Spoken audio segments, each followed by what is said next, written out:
Hello बच्चों, welcome to Prime Learning Academy. Today we are going to do worksheet number 43 for class 10 science. And the chapter we are going to study is periodic classification of elements. Firstly, the worksheet tells that matter is present around us in form of elements, compounds and mixtures. तो जो आपके matter हैं वो किस किस form में present होते हैं? Elements में, compounds में या mixtures में. Elements are substances containing atoms of only one type, sodium, magnesium, etc. तो elements जो होते हैं वो आपके जितने भी atoms होते हैं एक ही प्रकार के जो एक साथ हैं उनको elements कहते हैं.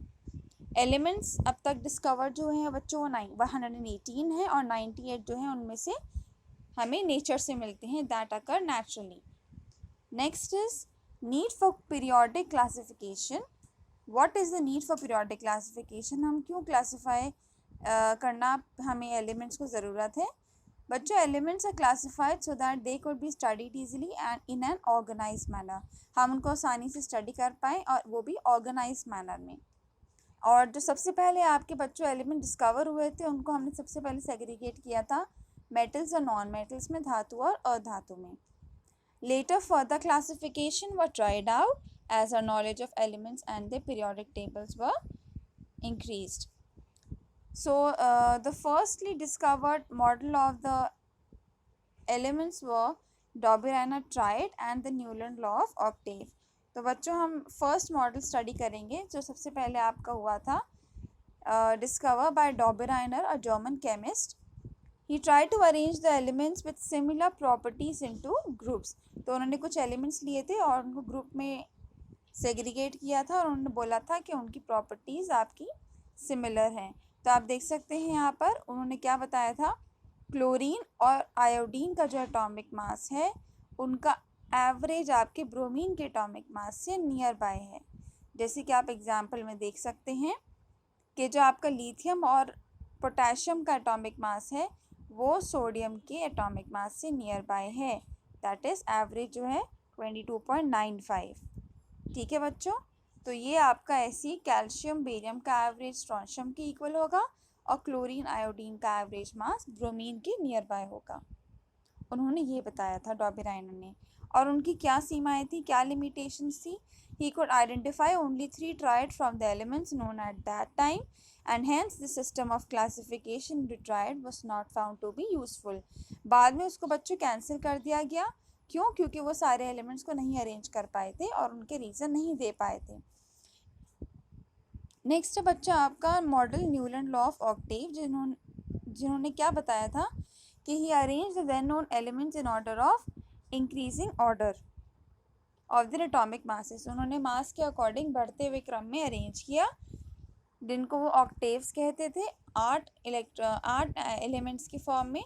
और उन्होंने हॉरिजॉन्टली उनको अरेंज किया जिनकी प्रॉपर्टीज़ सिमिलर थी. तो आप देख सकते हैं हाइड्रोजन, फ्लोरीन, क्लोरीन, कोबाल्ट, निकल और ब्रोमीन की प्रॉपर्टीज सिमिलर पाई गई. और उन्होंने इसको अरेंज किया म्यूजिकल एलिमेंट्स जो आपके होते हैं सारे गामा उससे अरेंज किया उन्होंने. फिर उसके बाद इन्होंने क्या लिमिटेशन बताई गई इनकी कि it was applicable up to calcium. सिर्फ जो 20th एलिमेंट कैल्शियम होता है वहीं तक वो अरेंज कर पाए, उसके आगे वो नहीं अरेंज कर पाए. और फिर जो बाद में डिस्कवर एलिमेंट हुए उनको फिट नहीं कर पाए वो ऑक्टेव्स में. और to fit element into a stable उन्होंने कुछ कुछ एलिमेंट्स को साथ भी रख दिया, 2 एलिमेंट्स को एक ही इसमें रख दिया जैसे आप यहाँ पर देख सकते हैं. ठीक है बच्चों, अब हम चलते हैं क्वेश्चन आंसर्स की तरफ. फर्स्ट क्वेश्चन है what was the need for classification of element, कि हमें क्या ज़रूरत है क्लासीफाई करने की एलिमेंट्स को. तो आप देखिए बच्चों यहाँ पर आंसर क्या है आपका. Elements can be were classified so that they could be studied easily and in an organized manner. Question number 2, write down 3 elements that show Dobby-Reiner triad. तो बच्चों आप इन 3 में से कोई भी एक कॉलम लिख लें. Question number 3, Newland divided elements into horizontal rows of 8 elements each. आपको बताना है ये स्टेटमेंट है ट्रू है या फॉल्स.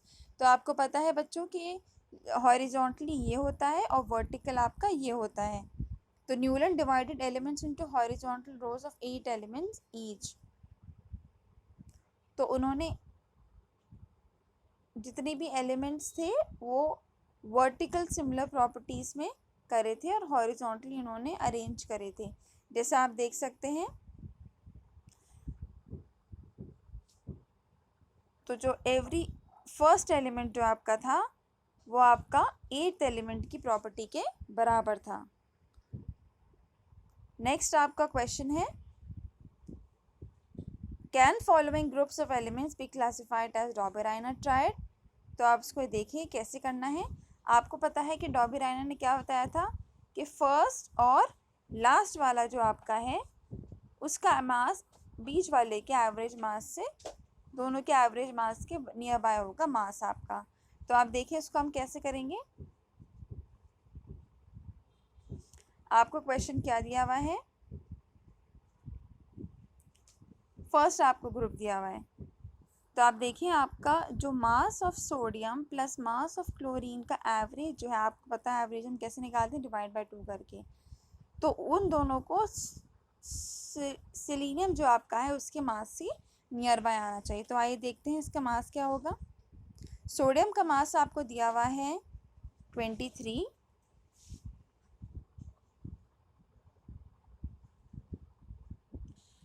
और क्लोरीन का क्या मास दिया है आपको 35। हमें करना है divide by 2, that is near by 29। तो बच्चों इसका आंसर 29 है। तो आप देख सकते हैं जो आपका सिलिकॉन है वो 28 है और जो आपका एवरेज मास निकला वो 29। तो 28 और 29 नियर बाय है, तो हम कह सकते हैं येस इट फॉलोज डॉबेराइनर ट्रायड। बच्चों ऐसे ही आप सेकंड वाला करेंगे। देखिए आप कैसे करेंगे। आपको बेरिलियम और कैल्शियम का मास जो है वो प्लस करना है। बेरिलियम का क्या मास दिया है आपको 9 प्लस कैल्शियम का क्या दिया है 40 डिवाइडेड बाय 2। एवरेज हम ऐसे ही निकालते हैं डिवाइडेड बाय 2। तो आपका आंसर आएगा 28.5। अब ये 28.5 आपका मैग्नीशियम के मास के आसपास होना चाहिए, दैट इज़ हमें क्या पता है 24। तो बच्चों ये 24 है।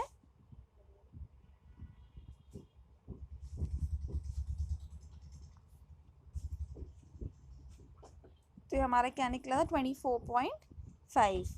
इसको आप करेक्ट कर लें, ठीक है। 49 को 2 से डिवाइड करेंगे तो हमारा क्या आएगा 24.5।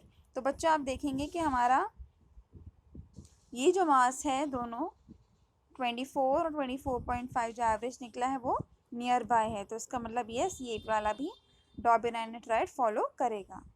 तो I hope you like the explanation of the worksheet. So please like, share and subscribe my channel. Thank you.